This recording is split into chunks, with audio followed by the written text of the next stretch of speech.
अपने आप में एक बहुत बड़ी आशा जगाता है, विश्वास का बहुत बड़ा संदेश लेकर के आता है। भारत कोरोना से लड़ेगा भी और आगे जीतेगा भी, आगे बढ़ेगा भी।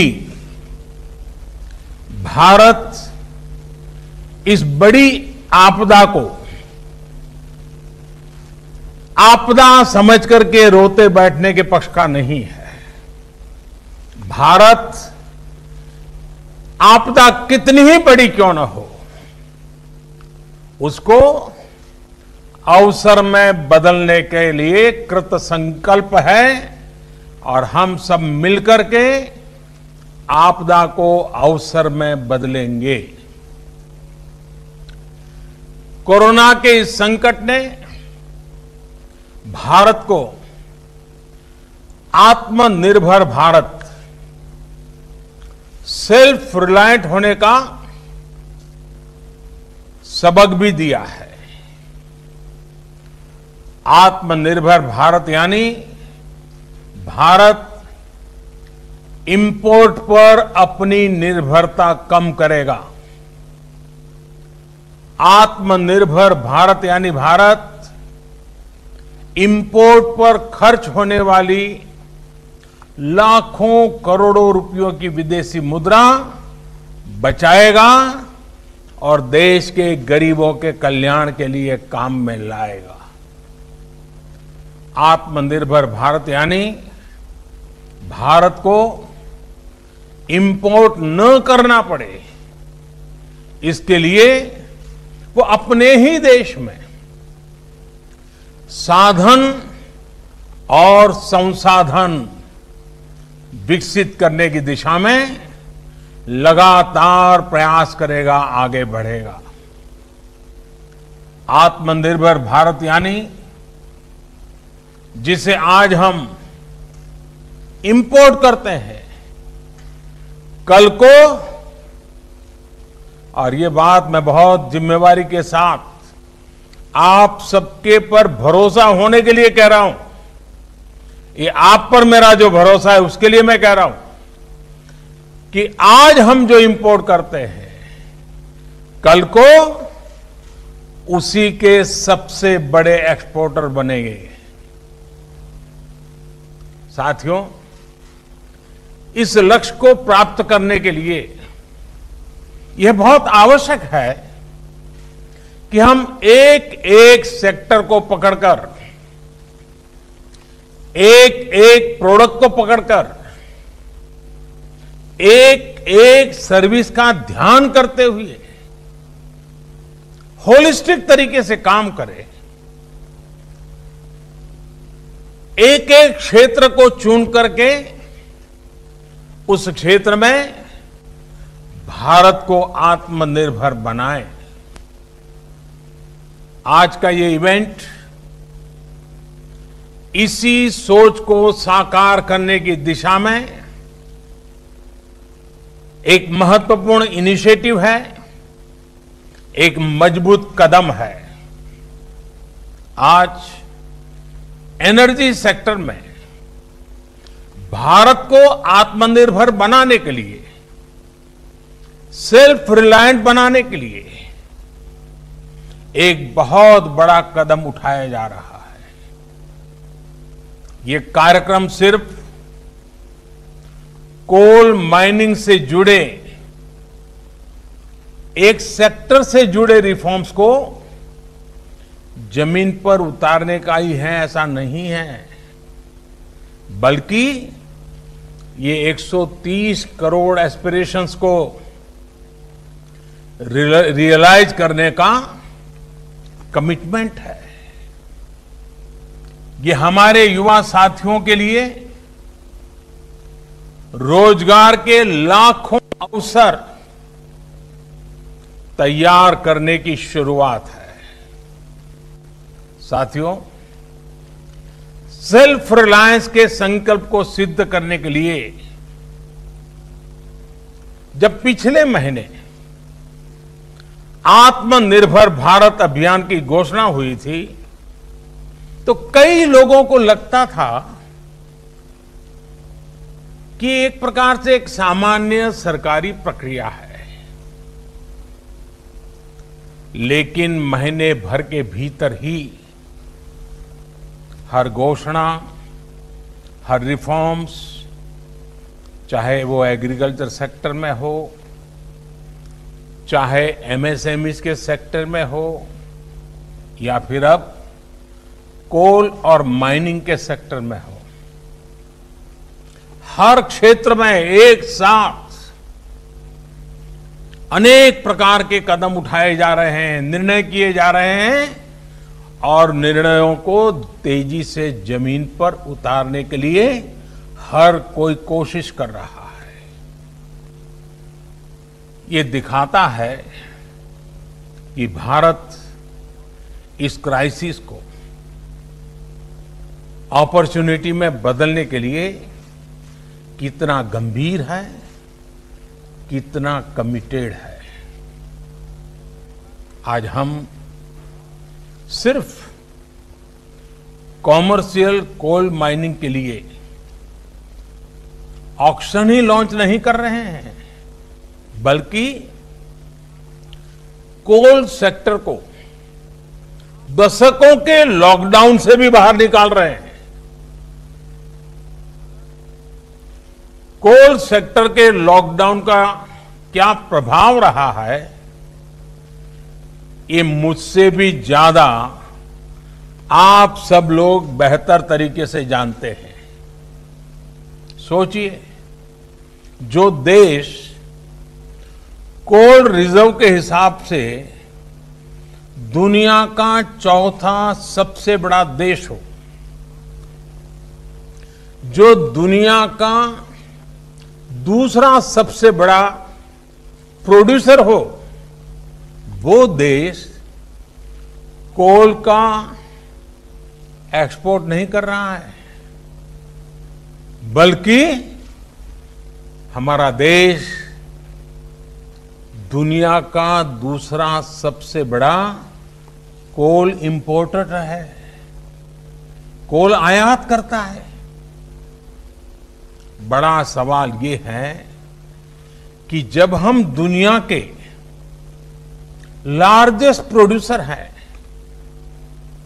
एक प्रकार से लार्जेस्ट प्रोड्यूसर के जो मेन ग्रुप हैं, हम उसमें से एक हैं।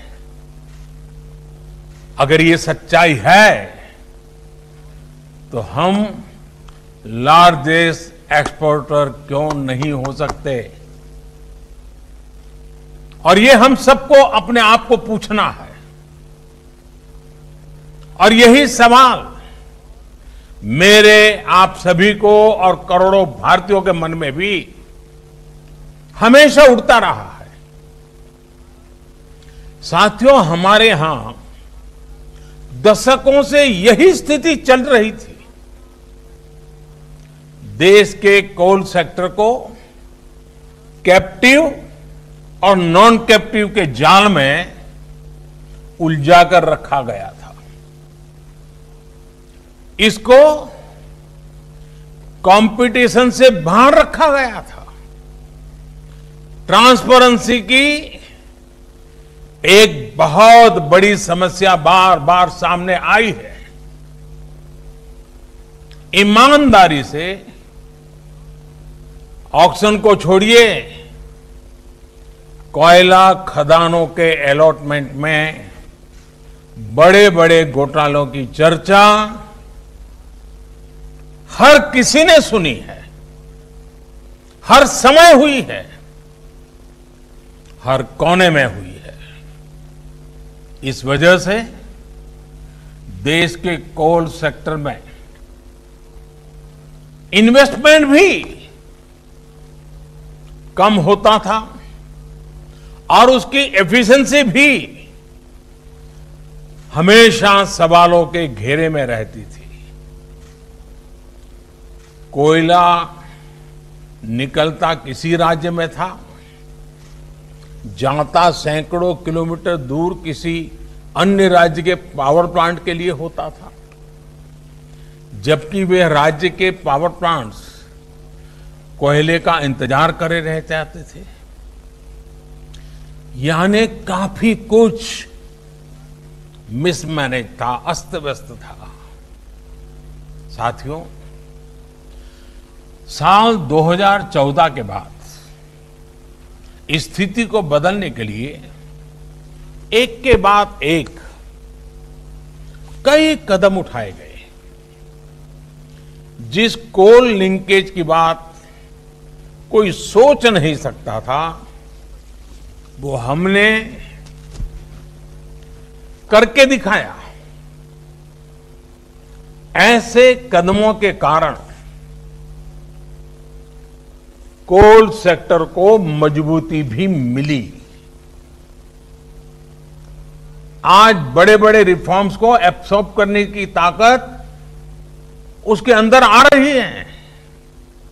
अभी हाल में हमने वो रिफॉर्म्स किए जिसकी चर्चा दशकों से चल रही थी, आप लोग भी कर रहे थे, जो अपने आप को एक्सपर्ट कमेंटेटर मानते हैं वे भी कर रहे थे। अब भारत ने कोल और माइनिंग के सेक्टर में कंपटीशन के लिए, कैपिटल के लिए, पार्टिसिपेशन और टेक्नोलॉजी के लिए पूरी तरह से खोलने का बहुत बड़ा फैसला लिया है। इसका भी ध्यान रखा गया है कि जो नए प्लेयर्स, प्राइवेट प्लेयर्स माइनिंग के क्षेत्र में आए, उन्हें फाइनेंस के कारण कोई दिक्कत ना हो, उसका भी ध्यान रखा गया है ताकि नए लोगों को प्रोत्साहन मिले। साथियों, एक मजबूत माइनिंग और मिनरल सेक्टर के बिना सेल्फ रिलायंस संभव नहीं है, क्योंकि मिनरल्स और माइनिंग हमारी इकोनॉमी के इंपॉर्टेंट पिलर्स हैं। अब रिफॉर्म्स के बाद अब कोल प्रोडक्शन, पूरा कोल सेक्टर भी एक प्रकार से आत्मनिर्भर हो पाएगा। अब कोयले के लिए बाजार खुल गया है। जिस सेक्टर को जब जितनी जरूरत होगी वो खरीदेगा। साथियों, जो रिफॉर्म्स के लिए और जो रिफॉर्म्स हमने किए गए हैं, उसका लाभ सिर्फ कोल सेक्टर को ही नहीं, दूसरे अन्य सेक्टरों पर भी पड़ेगा। जब हम कोल प्रोडक्शन बढ़ाते हैं तो पावर जनरेशन बढ़ने के साथ ही स्टील, एल्यूमिनियम, फर्टिलाइजर, सीमेंट जैसे तमाम दूसरे सेक्टर्स में प्रोडक्शन और प्रोसेसिंग पर भी सकारात्मक पॉजिटिव इंपैक्ट होता है। सौभाग्य से हमारे यहां कोल, आयरन, बॉक्साइट ऐसे कई मिनरल्स के रिजर्व्स एक दूसरे के बहुत नजदीक होते हैं, बहुत आसपास ही होते हैं। एक प्रकार से परमात्मा ने जैसे क्लस्टर बना करके रखा हुआ है हमारे लिए। ऐसे में हाल में ही मिनरल्स को लेकर जो रिफॉर्म्स किए गए थे, वो कोल माइनिंग रिफॉर्म्स के साथ जुड़ जाने से ये बाकी सेक्टर भी बहुत मजबूत हो गए हैं।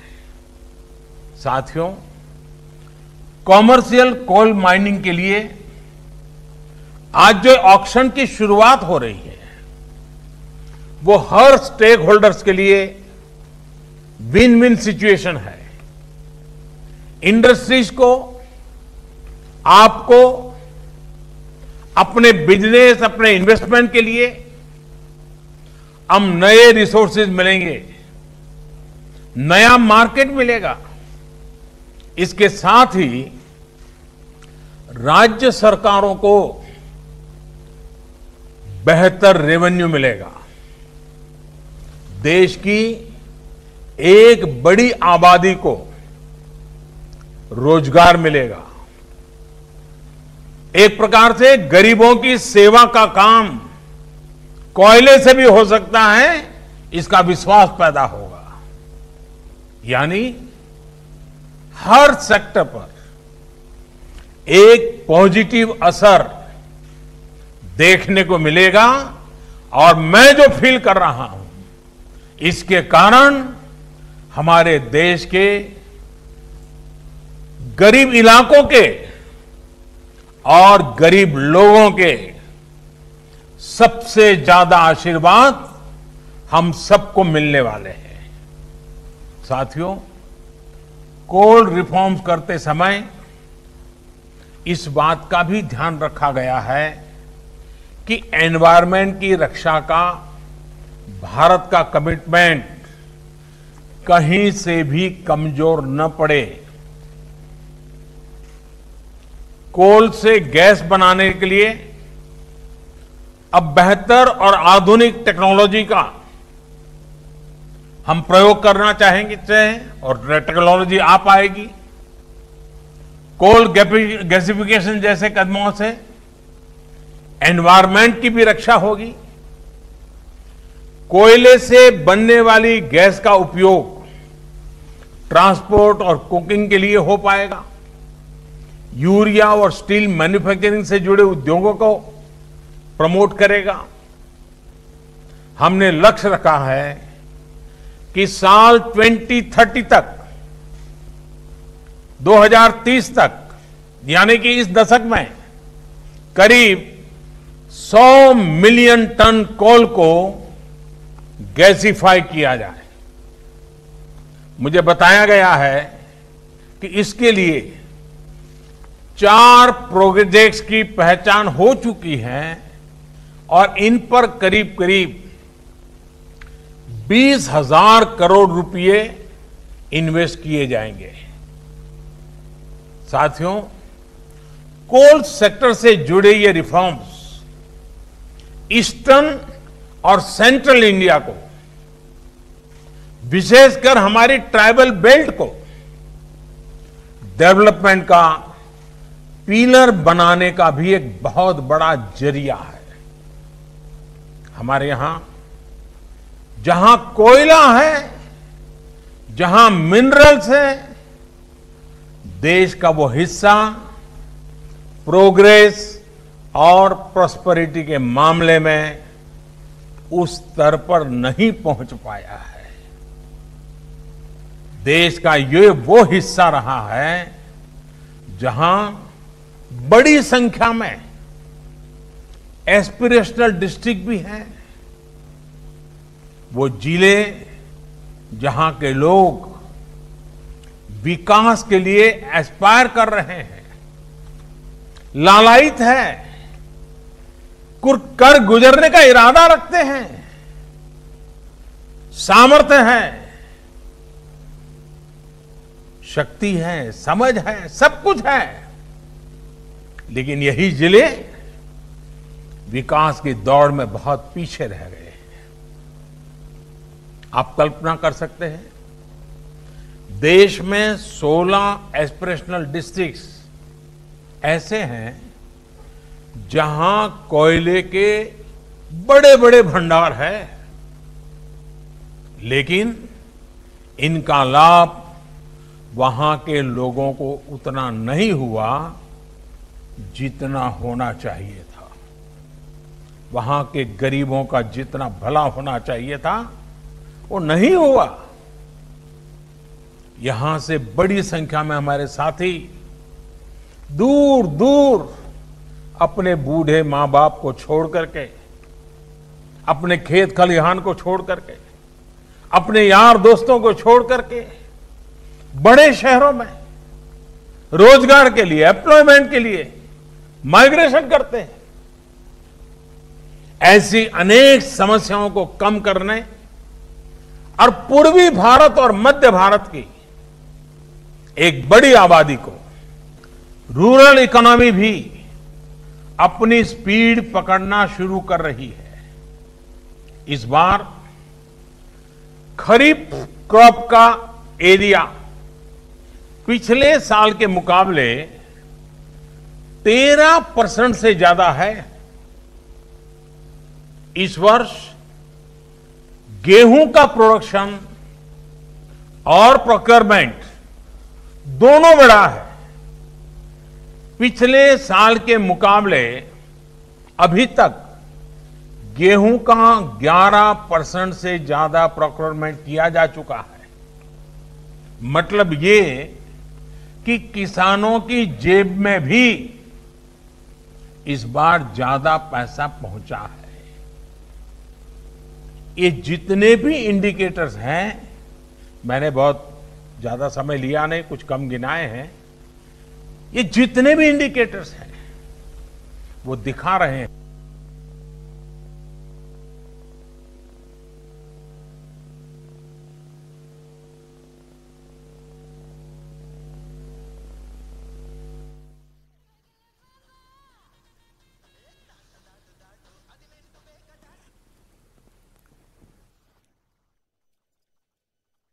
इससे भी निकलेगा।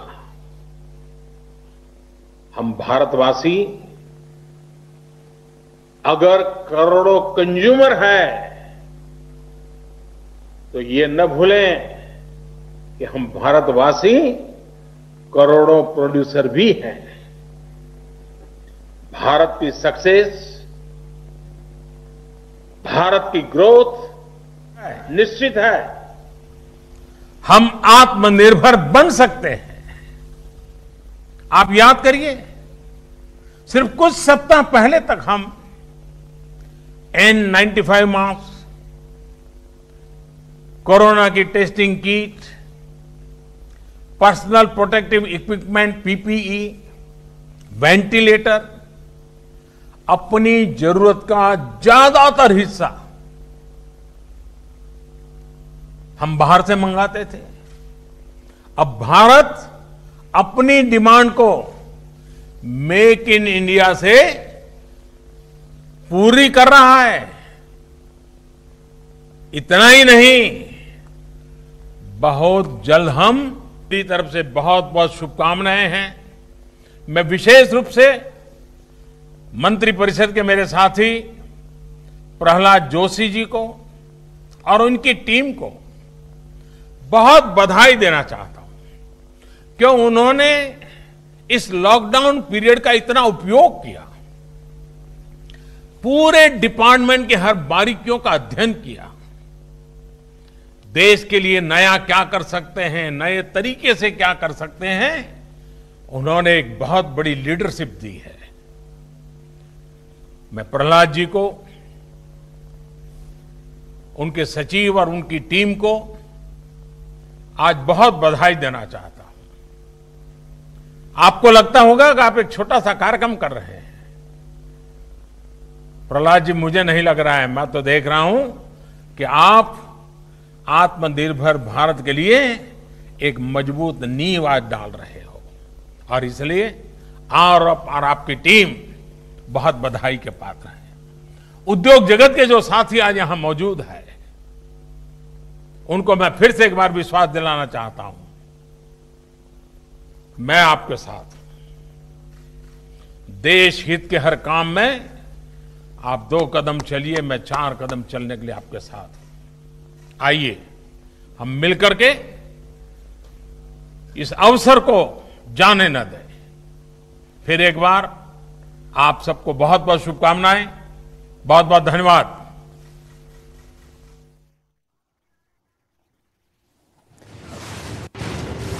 ಆತ್ಮನಿರ್ಭರ್ ಭಾರತದ ಅಭಿಯಾನದ ವಿಚಾರಕ್ಕೆ ಸಂಬಂಧಪಟ್ಟಂತೆಯೂ ಕೂಡ ನರೇಂದ್ರ ಮೋದಿ ಅವರು ಮಾತನಾಡ್ತಾ, ಇದು ದೇಶಕ್ಕೆ ಆಶಾದಾಯಕ ಸೂಚನೆ, ದೇಶದ ಬೇಡಿಕೆ ಮತ್ತು ಪೂರೈಕೆ ವ್ಯವಸ್ಥೆ ಹಳಿಗೆ ಬರ್ತಾ ಇದೆ ಅಂತ ಮಾತನಾಡಿದ್ದಾರೆ. ಉತ್ಪನ್ನಗಳು, ಸೇವೆಗಳ ಬೇಡಿಕೆ ಪೂರೈಕೆ ಸಹಜತೆಯತ್ತ ಬರ್ತಾ ಇದೆ ಅನ್ನೋದನ್ನ ಪ್ರಧಾನಮಂತ್ರಿ ನರೇಂದ್ರ ಮೋದಿ ಅವರು ಮಾತನಾಡ್ತಾ ಹೇಳ್ತಾ ಇದ್ರು. ಇಲ್ಲಿ ಪ್ರಮುಖವಾಗಿ ಆಮದಿಗಿಂತ ರಫ್ತು ಹೆಚ್ಚಾಗಬೇಕಾಗಿದೆ. ಸ್ವಾವಲಂಬಿ ಭಾರತದ ಕನಸನ್ನ ಯಾವ ರೀತಿಯಾಗಿ ನಾವು ಸ್ವಾವಲಂಬಿ ಭಾರತದ ಕನಸನ್ನ ನನಸು ಮಾಡಬೇಕು ಅನ್ನೋದ್ರ ಬಗ್ಗೆ ಸಾಕಷ್ಟು ವಿಚಾರಗಳ ಬಗ್ಗೆ ಮಾತನಾಡ್ತಾ ಹೋದ್ರು ನರೇಂದ್ರ ಮೋದಿ ಅವರು. ಸದ್ಬಳಕೆಯಿಂದ ಅಭಿವೃದ್ಧಿ ಮಾಡಬೇಕು ಅಷ್ಟೇ ಅಂತ ಅವರು ಹೇಳ್ತಾ ಇದ್ರು. ಕಲ್ಲಿದ್ದಲು ಕ್ಷೇತ್ರದಲ್ಲಿ 20,000 ಕೋಟಿ ರೂಪಾಯಿಯಷ್ಟು ಹೂಡಿಕೆಯನ್ನ ಕೂಡ ಮಾಡ್ತಾ ಇದ್ದೇವೆ. ಕಲ್ಲಿದ್ದಲು ನಿಕ್ಷೇಪವಿರುವಂತ ರಾಜ್ಯಗಳ ಆದಾಯದಲ್ಲಿ ಏರಿಕೆ ಆಗುತ್ತೆ ಇನ್ನು ಮುಂದೆ ಅಂತ ಮಾತನಾಡಿದ್ರು.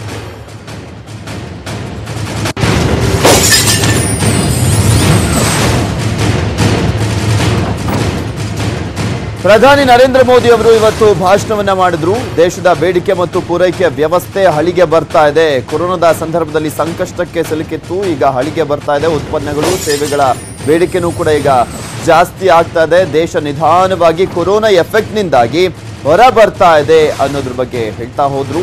ದೇಶವ್ಯಾಪಿ ಸ್ವಾವಲಂಬಿ ಭಾರತದ ಕೂಗು ಕೇಳಿ ಬರ್ತಾ ಇದೆ. ಸೊ ಆ ಒಂದು ಕನಸನ್ನ ನನಸು ಮಾಡಬೇಕಾಗಿದೆ. ಇದರ ಸದ್ಬಳಕೆಯಿಂದ ಅಭಿವೃದ್ಧಿಯನ್ನ ಮಾಡಬೇಕು ಅಷ್ಟೇ. ಇನ್ನು ಮುಂದೆ ಕಲ್ಲಿದ್ದಲು ಕ್ಷೇತ್ರದಲ್ಲಿ ನಾವು 20,000 ಕೋಟಿ ರೂಪಾಯಿಯನ್ನ ಹೂಡಿಕೆ ಮಾಡ್ತಾ ಇದ್ದೀವಿ. ಇನ್ನು ಮುಂದೆ ಈ ಒಂದು ಕಲ್ಲಿದ್ದಲು ಇರುವಂತ ರಾಜ್ಯಗಳ ಒಂದು ಆದಾಯದಲ್ಲೂ ಕೂಡ ಏರಿಕೆಯನ್ನ ಕಾಣಲಿದೆ ಅಂತ ಮಾತನಾಡಿದರು.